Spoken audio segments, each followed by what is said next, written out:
Good morning mga Mars! Welcome back sa ating new video. It's a brand new day. Kamusta kayo mga Mars? Nagluluto ko ngayon ng breakfast ng aking boss. Si Cameron na. Yung pinaka-boss ko pa talaga. Si Maverick. Nagluluto ako ng kanyang beef. O diba? Nakakaloka. Mas mahal pa yung kanyang pagkain kasi sa pagkain namin, te. Good morning, Mama. Good morning. Come on ahead. Miss you. What you want? What are you cooking? Maverick's food. I'm gonna cook your breakfast now. You can go get change. Yeah. Magluto ako ng sausage, egg, and beans para kay Cameron, guys. Luto muna ako ng egg. Ano na yung egg niya pala? Yung lulutuin kong egg is scrambled egg. So, lutuan ko muna siya ng egg. First things first.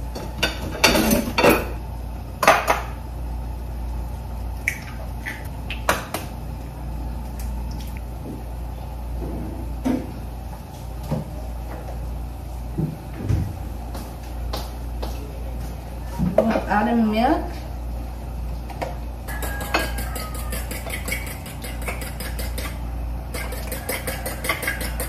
Sobrang napuyat ako kay Maverick, guys, kasi kaya medyo late na ako nagising, alas 8 na.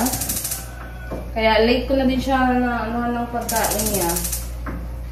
Kasalanan mo yan. It's your fault, Maverick. Kasi nga, alas 4 naglalaro siya. And ang ingay, hindi ako makatulog.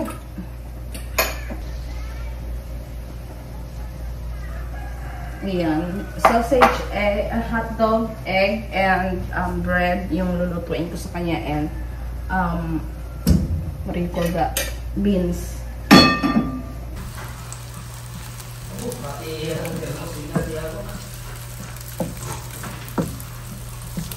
Cameron's breakfast is ready, guys. Meron tayo dito scrambled egg, we have hotdog, bread, and we have what do you call this? Beans and mango juice. So, hatid na natin sa kanya, mga Mars. Makakain ng ating tindero, mga Mars, no?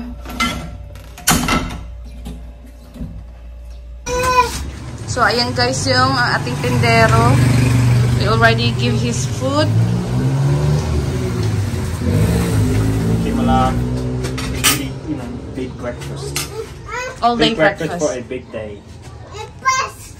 Dito ako ngayon sa shop and ako naman nakakain. Actually, pumili lang ako ng lutong ulam. Pero may ulam naman kami na fish. Minute ko lang. Pero gusto ko kasi may sabaw. So, bumili ako ng pochero. And, ayun, kain tayo mga Mars.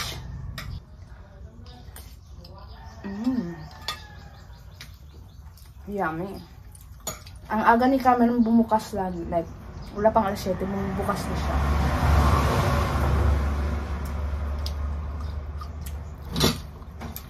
Ako ay mamamalengke, mga Mars. Nakabihis na pala ako. And then, pag uwi ko mamaya, mag-ano ko ng mga labahan. Magpapalaundry kami. Kasi sobrang, tingnan nyo yung gabundok na yung mga labahan. So, ayun yung gagawin natin for today's video. So, bibili lang muna ako ng gata. Kasi magiginata ang labong ako ngayon. With shrimp. Or ano tawag doon. Basta yung maliliit na shrimp. And, that's gonna be a good ulam. That's gonna be a yummer's ulam, guys. Anyway, let's go, guys. And bibilisan ko lang kasi nga magpapalaba pa kami. And madami akong gagawin. Maglalaba din ako, guys, ng mga puti. Let's go. Let's go, guys. Hingi lang ko ng pera kay Mr.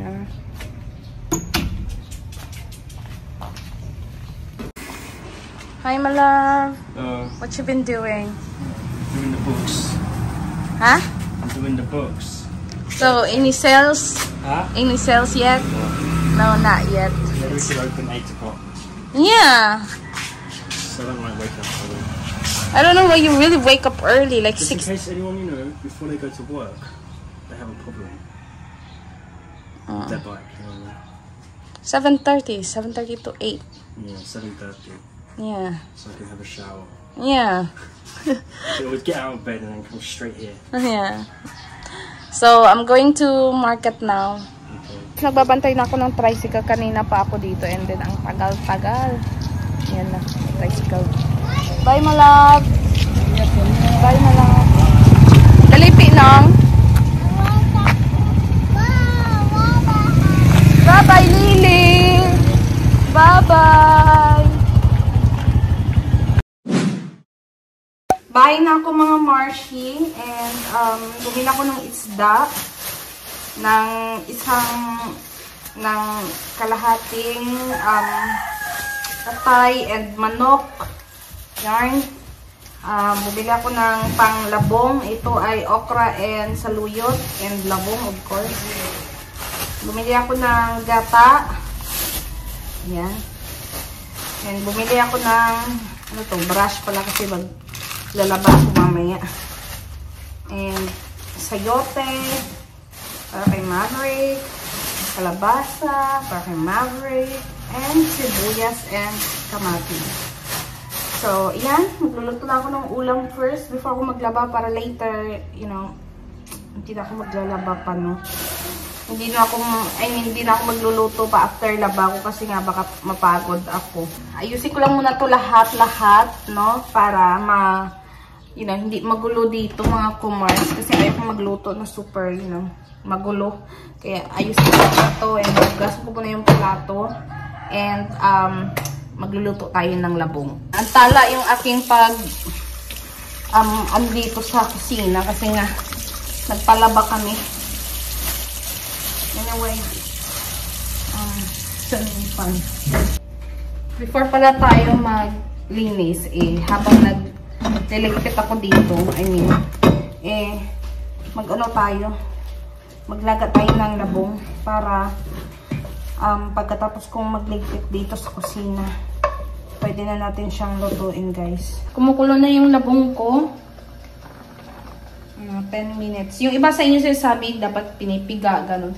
Hindi ko alam mga Mars, kasi nga, hindi naman ako pro or magaling talaga magluto ng labong. So, ito, tinuturo lang to sa akin kung paano yung kuya ko magluto ng labong. Yun lang din yung ginagawa ko. Siguro, iba-iba tayo ng procedure, no, ng pagluluto. Iba't iba yung technique, ganon. Ito kasi yung technique ng kuya ko. And parang ito ata yung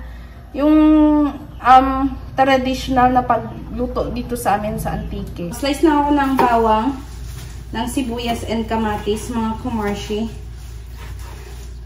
Diyos ko, dahil napagod ako kakatakbo. Kasi nilaro ko si Maverick. Nung nagpa-laundry kami, dinala ko din yan kasi nilagay namin sa roast ko yung mga nilaban namin. Madami kasi kami. Nakita niyo naman kanina na gabundok yung gabundok yung pinalabahan namin, kaya hindi kami magkasya sa motor. Kaya para ano din siya, sightseeing, dinala ko na lang siya.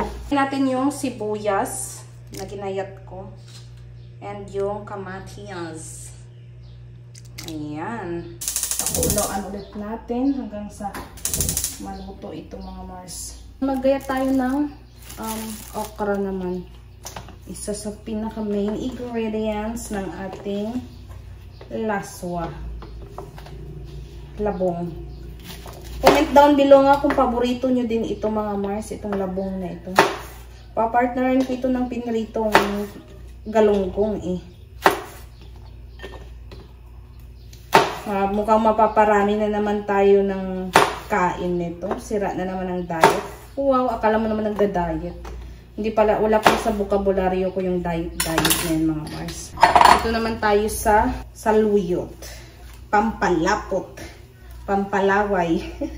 Dati iniiyakan ko talaga to nung bata ako. Iwan ko, nasabi ko na nata to sa last vlog ko na nung bata ako. Umiiyak talaga ako. Hindi lang kakain ng labong. Parang habang tumatanda ka, parang mas gusto mo na lang yung mga gulay, ganun. Pero nung bata ka, parang walang kasawaang manok, ganun. Gusto mo lagi manok. Or mga, alam yun, frozen food, ganun. Tocino, chorizo. Dati favorite ko yan. Ngayon, parang mas prefer ko na lang isda and yung mga gulay-gulay ba. Ganoon naman talaga siguro nung kapag, alam mo yun, patanda ka na, wala ka lang naman matanda. Pero alam mo yun, nagkakaedad ka, syempre hindi naman tayo bumabata. Syempre tumatanda naman tayo. Nagbabago talaga yung taste bud ng tao, no? Eventually. Gasan ko lang to and ready na ito, guys. Lagay na natin mga Mars yung okra. Ayan. Para malaga na. And also yung saluyot. Ilagay na din natin. Paghaluin lang yarn. And then takpan. Ang pakuluan.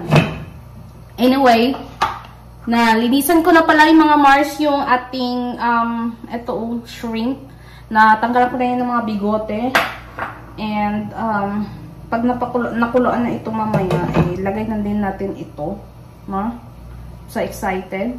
And pagkatapos nito maglalaba ako. Lagay ko na mga kumars yung ating shrimp.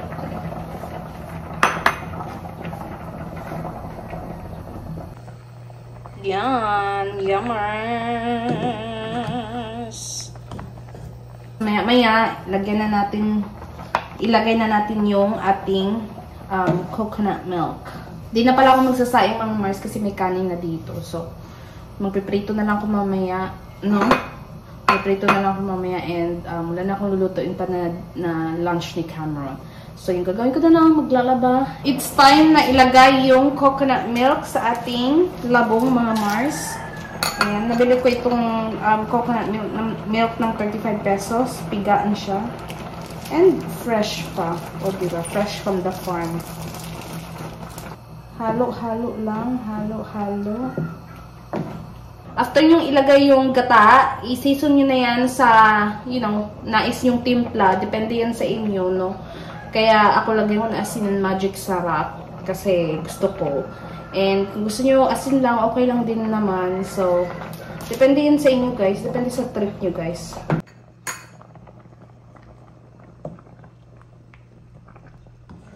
Laba naman ako ngayon kasi tapos na ako magluto. Ay, Diyos ko, ang hirap ng buhay sa Saudi, guys. Kakaloka. Ang hirap. Nanghiram lang ako ng tawag nito. Lavador sa bayan ng kuya ko. Itong bata na ito. Dito sumisiksik eh. Tingnan mo. Maglalaba ako. Dito din. Ay, naku. Ito yung mga puti na mga damit ni Cameron. Puti na damit ko. Tingnan mo naman, oh. Sobrang labig talaga ng aso na ito, guys, sa totoo lang. Kasi kung saan ka, andun din.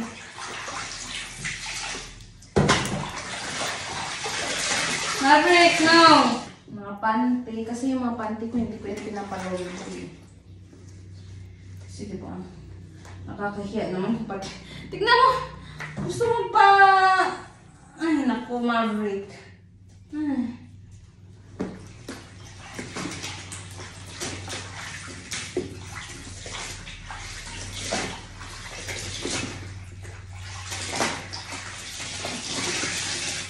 Tsaka mahilig kasi sa tubig, guys. Lalo na kapag naglilinis ako dito, guys, naglilinis ako sa CR, tapos nakikita niyang may, yung bidet ba? Gusto niya, as in, gusto niya yung paglaruan, ganyan, and nakakatawa din, kasi tuwang-tuwa siya sa tubig. Gagamit ako nito mga Mars, nitong surf. Buti na lang, sponsor tayo ng surf na ito. Diyos ko na. Binigyan nila ako, pinadalahan nila ako dati, ng mga before Christmas ata, pinadalahan nila ako ng surf. Ang dami guys. Yung iba pinamigay ko sa mga tita ko guys. Kasi,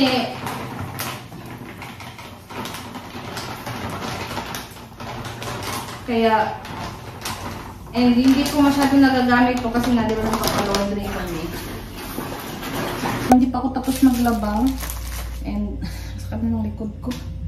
Tagal ko kasi hindi naglaba ng, you know, by hands ba? Sakit ng likod ko. Anyway, magprito muna ako. Pero malapit na ako matapos.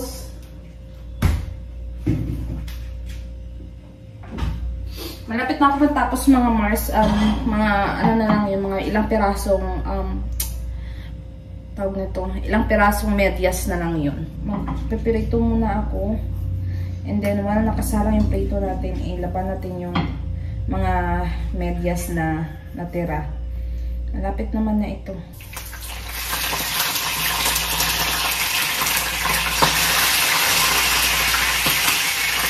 Kailangan pag nagprito, may reaction talaga.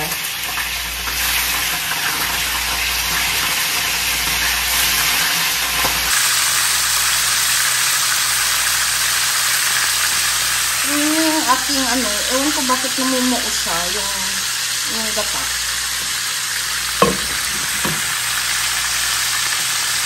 Guys, mauna na akong kakain kay Camero kasi gutom na ako and ano kasi siya sa shop, hatid ko na lang sa kanya yung kanyang lunch, no?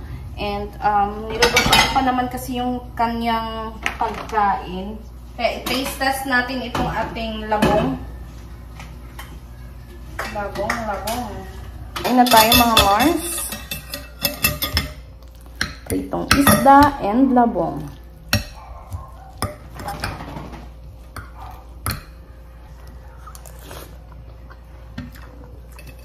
Yummy.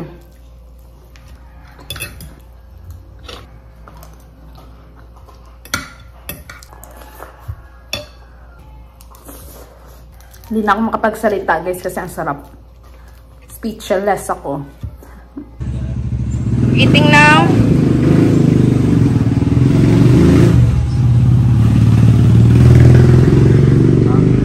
Yes, thank you love for my lunch.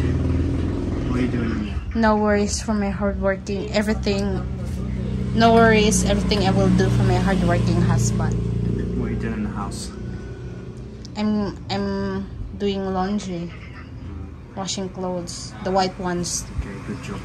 Dahil natin ko na yung lunch ni Mister, balik maglalaba, magbabandaw na ako mga Mars. Diyos ko, hirap ng buhay sa Qatar. Naging Qatar na kanina sa Saudi. Anyway guys, baka magtaka kayo bakit papalit-palit ako ng damit kasi nga nung una pag ano ko ng bidet pagbukas ko, hindi ko alam sa akin pala nakaharap o di ba bobo. And then second, nung pinandar ko yung shower, yung doon sa gripo doon sa shower banda. Akala ko sa gripo, yung pala sa shower. Di basta ako, palit na naman ako kay Cameron yung damit kasi mas gusto ko yung damit ni Cameron kasi maluwang sa akin and presko ba. Ako lang ba yung gustong-gusto ko yung or kayo din na gustong-gusto nyo din na suotin yung mga damit ng mga asawa nyo. Ayan. Gusto-gusto ko suotin yung mga damit ni Cameron. Ako Mars, finally, after 14,000 years, tapos na ako maglaba, naglinis na rin ako, nagmap na rin ako ng sahig para malinis yung ano ng aking boss. Ang hirap talaga buhay sa Saudi Arabia. Tapos may boss ka pang ganito na demanding. Tingnan mo naman. Diba? Anyway, nagpalit na naman ako ng damit kasi nga nabasa na naman ako kasi nga bakit ba ako nabasa? Yung shower pala nag-flip sa akin. So, ang nangyari, nabasa na naman ang Marinyo. So, pang-apat na natin na bihis ito. And, okay lang yan. Sinampay ko naman yung mga damit na nabasa kasi nga. Hindi naman yung madumi. So, pwede ko pa yung suotin, no? Kahit hindi nalabhan. And, magmimerienda muna ako mga Mars kasi gutom na gutom and pagod na pagod ako. Doon tayo kay Mr. guys.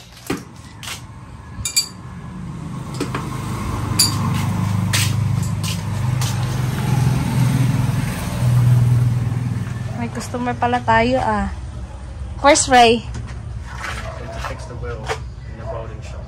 How is it?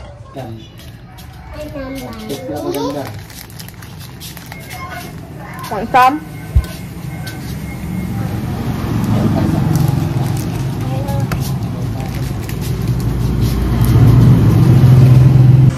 Closing time. Closing time na guys. It's upside down.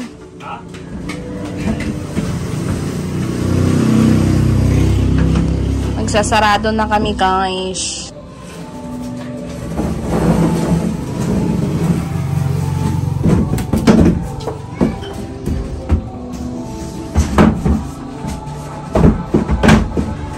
Mga kumars, gabi na naman and tayo magluluto na naman, no? Alam nyo, kanina nakatulog ako kanina mga bandang mag-4 and then nagising ako mga bandang 5 p.m. And grabe pagising ko, naramdaman ko talaga yung sakit ng balikat ko, likod ko. As in, walang halong pag-i-energy. Anyway, magluluto ako ng dinner ni Cameron kasi alam nyo na required talaga yung lutuan lagi. Magluluto ako ng fish and chips para sa kanya, mga Marsh. Fish and chips.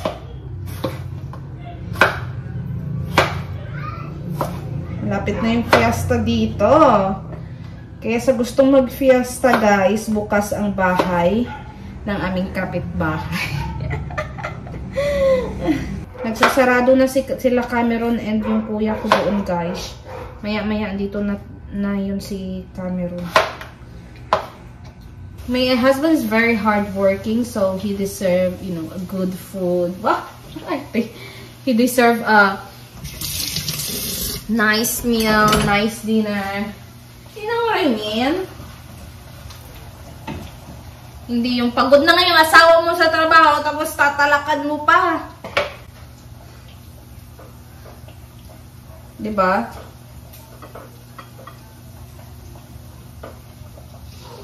May ganyang asawa eh, na pagod na nga yung asawa niya. Pag uwi ng asawa niya, tatalakan pa niya, aawayin pa niya. Diyos ko na, hindi na naawa sa asawa na siya yung nagbabanat ng buto para, you know, para mabigay lahat ng mga pangangailangan sa loob ng bahay.